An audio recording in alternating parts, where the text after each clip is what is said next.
สบายดีสุผู้สุคนพบกับส่องภาคกรไอติมแสบเช่นเก่าเช่นเคยเด้อพี่น้องมื้อนี้ก็มาในเมนูเห็ดอบไก่ลาดเด้อพี่น้องเด้อ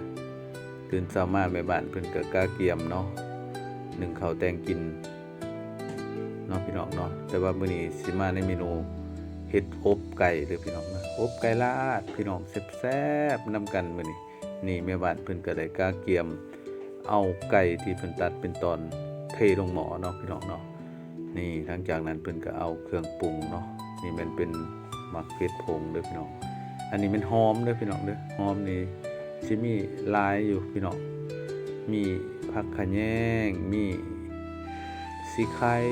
มีใบขี้หูดเนาะพี่น้องเนาะในเครื่องอบนี่เนาะแล้วก็สิมีคาเด้อพี่น้องเด้อหัวคาเด้อที่เป็นมาหั่นเป็นสินแบนๆเนาะพี่น้องเนาะนี่หัวคาอันนี้ก็สิมีหอมส่วนเครื่องหอมมันก็สิมีหลายเนาะนี่หอมโหระพาเนาะเพิ่นเอิ้นเนาะพี่น้องเนาะนี่เป็นโหระพาเนาะแล้วก็สิมีนอกจากโหระพาที่ลงไปเมื่อกี้นี่ก็สิมีกระเทียมพี่น้องนี่เป็นหัวกระเทียมเด้อพี่น้องเด้อนี่อันนี้เป็นส่วนที่สิเป็นเครื่องหอมเด้อพี่น้องเด้อนี่ที่มันใส่ในอบไก่ในมื้อนี้พี่น้องนี่หลังจากนั้น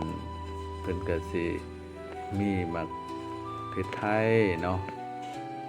นี่แล้วก็น้ำปลาเด้อพี่น้องเด้อนี่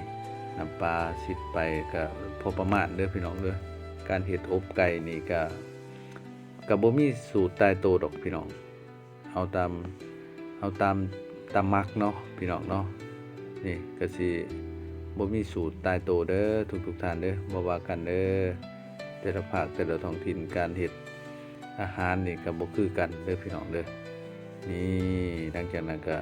โคเลเนาะแล้วก็ไปข้างขึ้นเตาเด้อพี่น้องเด้อ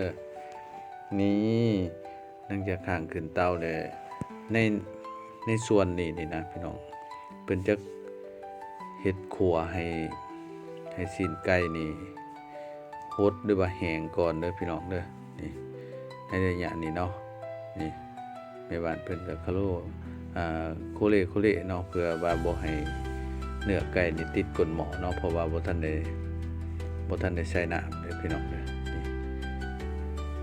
แม่นขัวให้เนื้อไก่โฮดหรือว่าแห้งเข้าก่อนเนาะนี่ก็ถือว่าการเฮ็ดอบไก่นี่ก็อาจจะบ่คือกันเด้อแต่ละภาคแต่ละท้องถิ่นเด้อทุกท่านเด้ออันนี้เป็นวิธีของแม่บ้านภาคกรไอติมแซ่บเด้อเพิ่นเฮ็ดแบบซี่พี่น้องมาเบิ่งนํกันว่าหน้าตามันออกมามันสิเป็นตาน่ารับประทานอยู่บ่ทุกท่านนี่เนาะหลังจากนั้นเนื้อไก่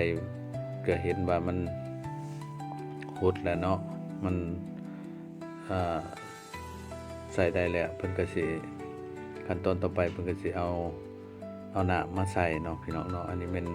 การนึ่งข้าวเด้อพี่น้องเด้อกินข้าวเหนียวเนาะนี่หลังจากมันใส่ได้แล้วเนาะแม่บ้านเพิ่นก็สิเอาน้ำมาเทใส่เนาะตามต้องการเด้อพี่น้องเด้อนี่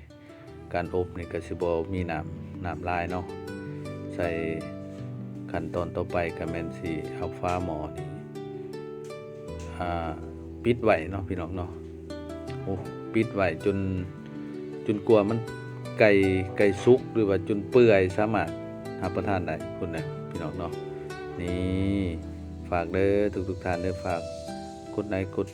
แชร์กดติดตามไว้เนี่ยเด้อเพื่อจะได้เบิ่งวิดีโอนำกันไปเรื่อยๆพี่น้องไผมีบทวิธีการแนวใดก็เอามาแชร์นำกันเด้อนี่หลังจากนั้นแม่บ้านเพิ่นก็ตักเนาะถือว่ามาฮอดนี่พร้อมเสิร์ฟเด้อพี่น้องเด้อนี่หน้าตาเป็นแนวนี้เด้อพี่น้องเด้อนี่หอมนี่พี่น้องอบไก่แซ่บๆมื้อนี้ บ๊ายบาย เจอกันคลิปหน้าเด้อ